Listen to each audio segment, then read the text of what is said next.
Welcome to this week's Coffee Connections podcast. My name is Cindy Chase, and I am pleased to present my special guest, Darlene Petrie of Scam Prevention International. Welcome, Darlene. Hi, Cindy. I have to tell you, it's so invigorating to be here and to get the word out there about the importance of scam prevention. And I just really want to thank you for having me be your guest. Awesome. Great.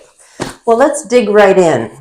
So everybody's got a history, a story as to why they decided to start their business. Can you tell us what made you start your business, Scam Prevention International? Well, I was scammed.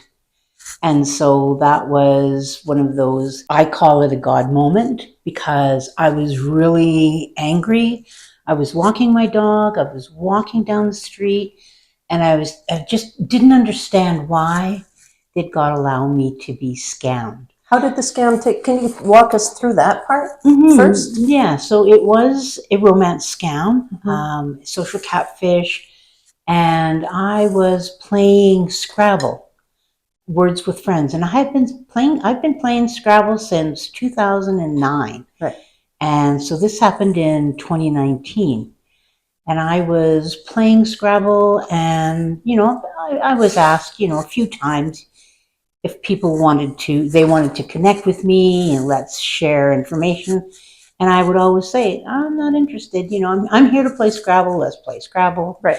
And then I have no idea what made this particular game different. Right. And, it wasn't because I saw who the person was. It was a picture of a cute little puppy sitting on a rug. Oh, yeah. And, of course, I love dogs. Maybe that's it. I don't know.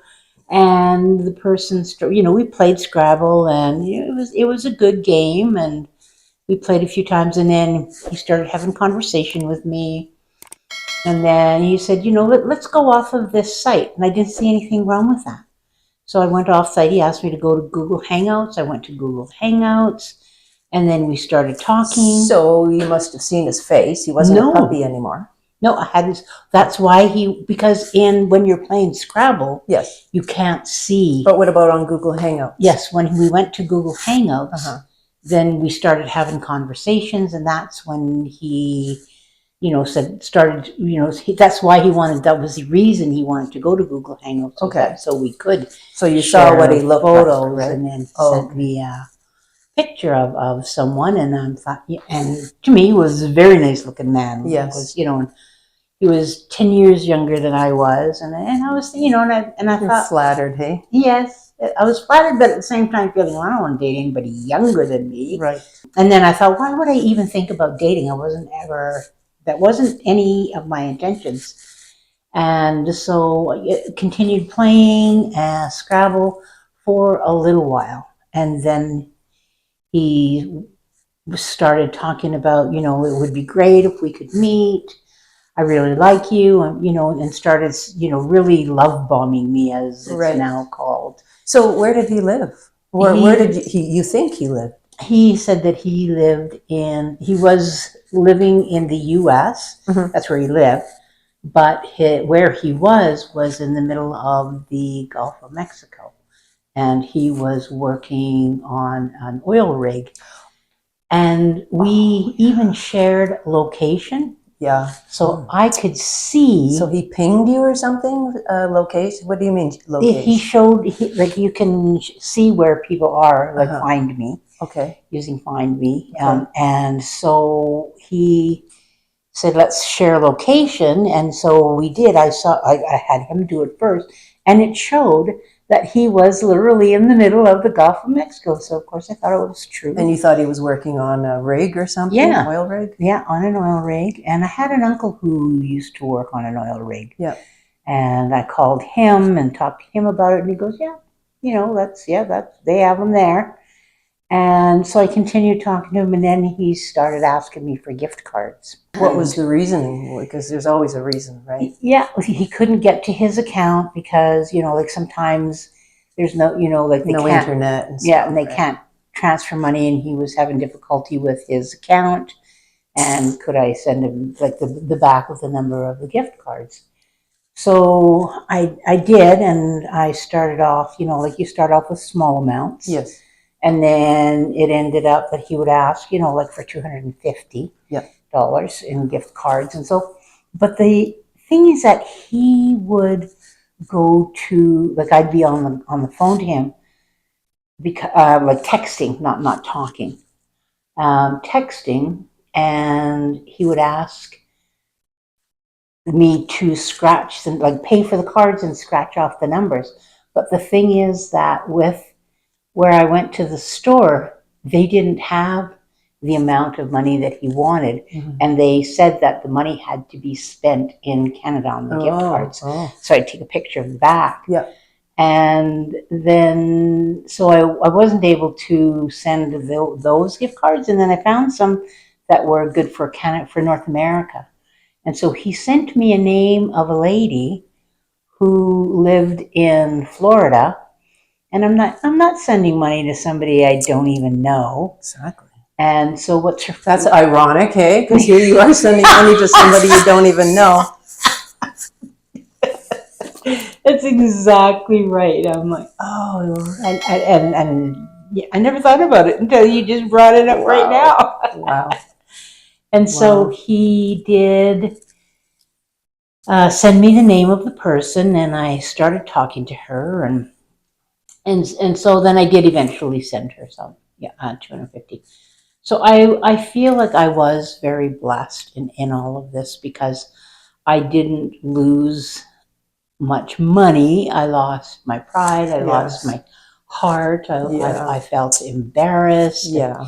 All the feelings that were just, but at the same time, I have a really supporting family. So when I told my children, they felt bad for me. And I feel such empathy for people who don't have that support system. Yeah, because I know when I talk to people, and some of the first things they say to me is, how could you fall for something like that? Why would you even, send money to somebody you don't know?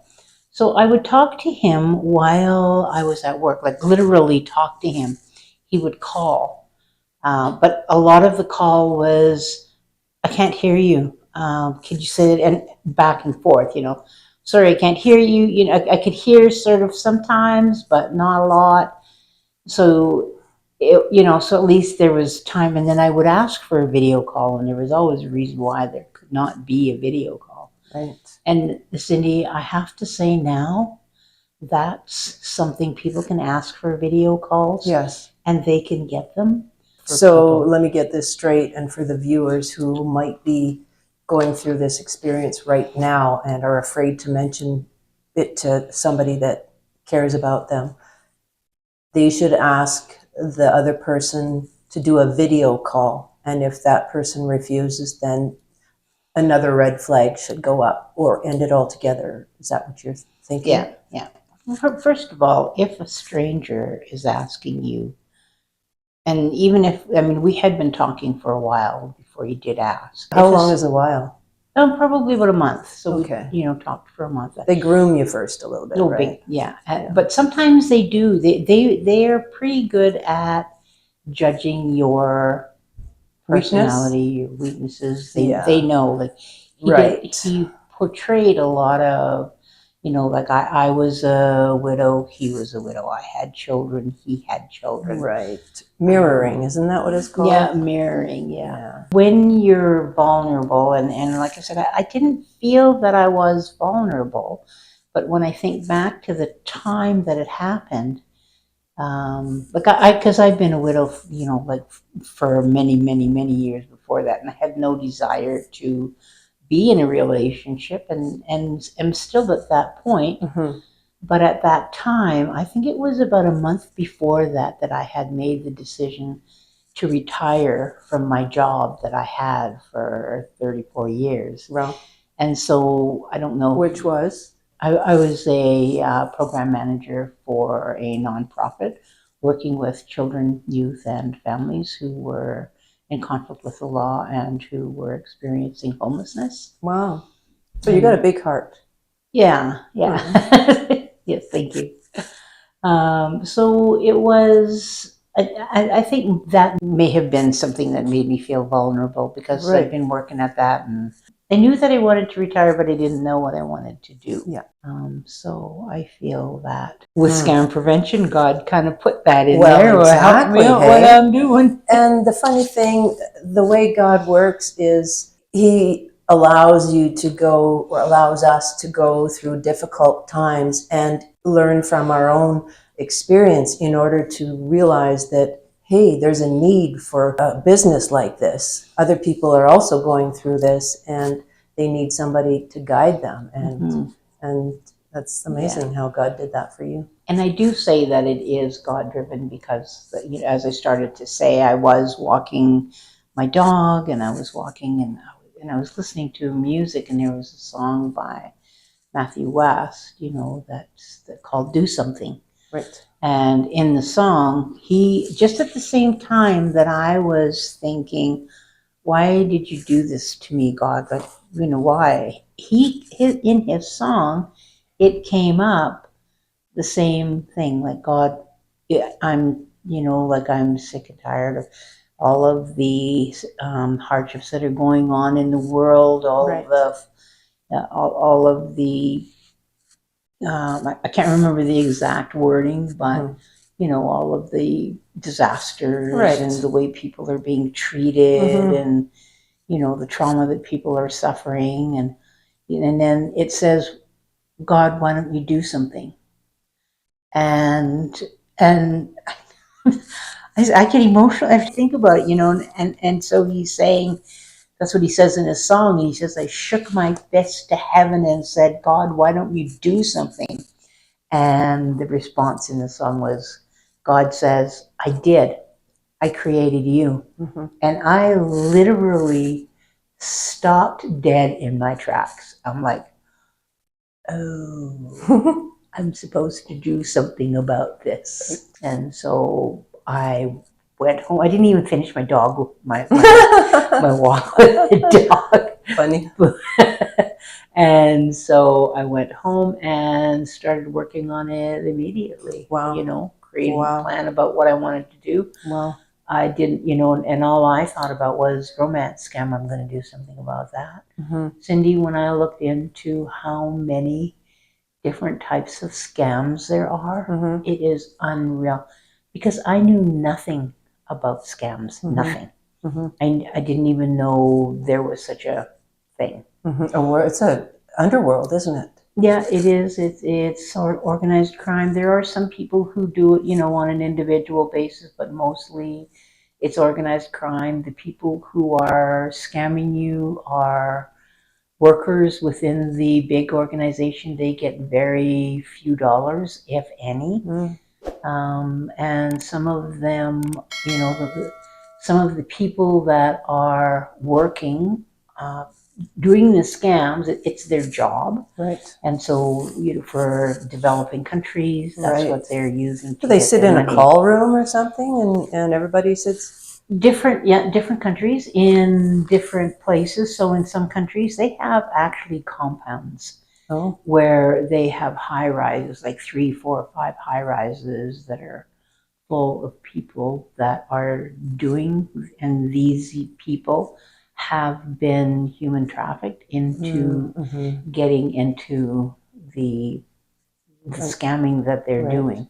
And it's they go to, so they're victims themselves. They are, a lot of times. And if they don't make their quota, they could get beaten. They could, they use them as examples, you know, and they'll beat them in front of all of the other people. It's a very sad, you know, sordid world. What's going on, and when you think of the amount of money that's being made from scams, is it's a $25 trillion. Wow. It's the third world economy. Right. Next to China and the United States. How did you come up with the name of your company? I wanted to create an education and awareness program. Right. Because I want people to be prevented from being scammed, and so get out as much information as possible. Right. And educate people, and And I wanted to do it internationally. Right. And so, with with internet, there's so much that you can do and so much information you can get out there. Right. How do you get the word out there? I have Facebook and Instagram. Okay. So I do a lot of infographics Okay. on Instagram and Facebook. And I talk to different people within my own community. So within Calgary, I am doing live presentations, like going out. And I've actually gotten so that I'm gamifying the scam prevention. So I'm not coming and talking to people and standing up in front of and teaching them, like I've, I have a bingo game where I set up, because for different ages, different population, they like to play bingo. Activity allows you to absorb the information if you're doing it. So this is live? It's in person. And so the people are, they play the bingo. We also have Jeopardy. We play Jeopardy. And another one is Mythbusters. Nice, good. And Survivor. So like I said, it's gamifying. And the nice thing about doing it that way, rather than me standing up and telling about it, people are willing more to share their stories, which makes it real for the other participants. Right. And it gives them the opportunity to talk about it, because many people have not mentioned that they have been scammed. So what ages do you teach? Like that game thing sounds really cool for like a classroom age. Kids these days are, parents are giving their kids a phone at what, age 8 and 9? And they need to be able to recognize danger as well. So do you teach in the schools or present it in the schools? I don't present it in the schools. It's quite a process that you have to go to get into the schools. But someday, do you think you might do that? Yes, I'm actually going to start with Mount Royal, because I have connections at Mount Royal University in Calgary. Oh, good. I'd like to get into their classrooms. I also want to go to the churches, because, like you have a gathering of people of all ages there. And again, it is about prevention, but there are people who are, I call them victims twice, because they were victimized by the person who scammed them, and then they're victimized by their friends, and they don't view it. But, when someone's saying to you, how could you fall for that? That scam's been going around for a long time. Why would you give your money to somebody, like just so many different things that people say. They shame them. They do. Shame the victim. Yeah, and they don't mean to. No. And I think that's something that really is important, is to spread the word about empathy. So as soon as somebody says the word scam, you put your empathy face on. You don't, not the shocked, how could you do that? Right, exactly. Yeah. So that must be part of what you're educating people about as well. Not just how to prevent being scammed, but how to be empathetic to people who are. Yes.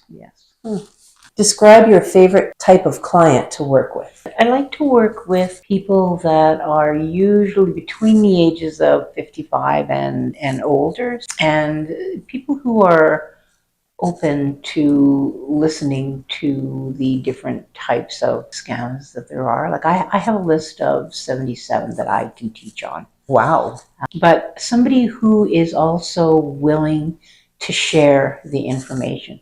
Because if you get the information, I like people to give the information, because it's so important that they hear it from somebody that they know, not just some stranger on social media that, because it doesn't stick. It just, whereas if I'm helping someone and then they're helping someone, that I know they used to have a commercial, a shampoo commercial. And they tell someone, and they tell someone. Exactly, and so on and so on. Exactly. And that's exactly, people who want to share that information. Even if they share within their own family, because someone else they know may have a larger network that they're sharing with.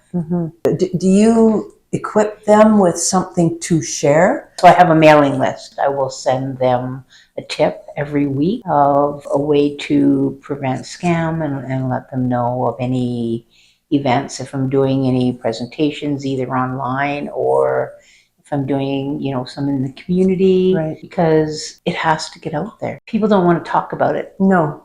But when you bring it up, like when I bring it up, people talk a lot. People know people who have been. What does your business offer clients that differentiates you from other scam prevention businesses? I provide my clients, the people that I work with, the individual support, family support, and I try to meet what their needs are. So if it's to do with meeting with them because they have been scammed, I feel that I'm very empathetic towards. I think too the fact that I have been scammed, so I have something to share with them. And they open up to you. Yes. Yeah. Yes. What words of wisdom would you share with new entrepreneurs doing the same type of work? They do need to really focus on having what it is, the question that you asked, like how is their business going to be different than everybody else's? Right. And branding is something to me that is really important.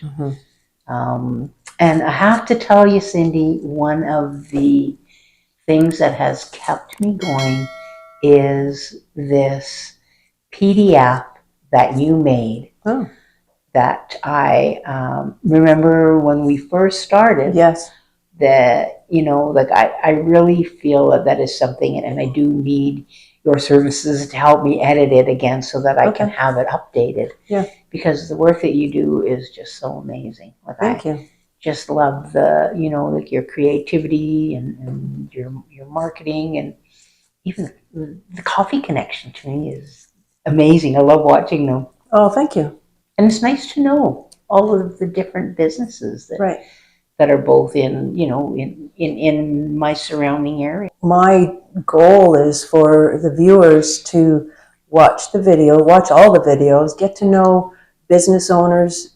That's what my desire is, to encourage business owners and provide solutions to the viewers. So. Yeah, it's a great service that you have. And to me, shopping local usually does decrease your risk of being scammed. Because online, that's a whole lesson in itself. Yes, exactly. What type of emotional support did you get from your family and friends when you told them that you were going to start this type of business? Can I tell you a story? I wish you would. I was laying on my couch with my great-granddaughter, and we were watching Netflix. And I said, this is kind of awesome. This is comfortable. I think I'm going to quit my business and just lay here and watch Netflix with you all day and all the time. She moved so fast up off of the couch where we were laying and started on the back of the couch pushing me off the couch and saying, Grandma, you can't quit this. People need you. Aww. And she was 8 years old. Wow. And I get that support from my family. Darlene, are there any thoughts that you would like to leave with the viewers? My passion is to prevent people from being scammed, and that when they see a post, it doesn't have to be mine, it can be anybody's, but any videos, any news that they have, spread it far and wide. Right. Send that information out. You may be saving someone from being scammed. Right. Or you may be helping somebody who's in the middle of being scammed. Right. Or you may help somebody who has been scammed and needs to let it out, because bottling that up inside is very, very bad for your mental health. People have committed suicide over things, hey? Yes, they have. And for those of you who have been scammed, I do urge you to talk to someone. If you can't talk to family or friends or can't afford counseling, I'm available. I like to say that I'm here for you, and if you're feeling desperate, absolutely don't hesitate to call. Right. And the other thing too is if they're having difficulty reporting. If they're in our community, like within Calgary or surrounding area, I am more than willing to go to the police station with you. Good. If it's international, I'm more than willing to do it online with you because it needs to be reported. Well, Darlene, I will certainly post your contact information and reiterate that if anybody needs somebody to talk to about it, that you have a caring and willing ear for them. Thank you, Darlene, so much. Thank you so much. Thank you, viewers. I hope you enjoyed this podcast with Darlene Petrie from Scam Prevention International. If you know anybody that has been scammed, or you maybe suspect that they are being romance scammed, sometimes they're the last person to see it. Even you should reach out to Darlene and find out what you should do. Thanks again for watching. If you haven't subscribed already, please do like and subscribe so that you can watch the next one. Have a great day. Bye.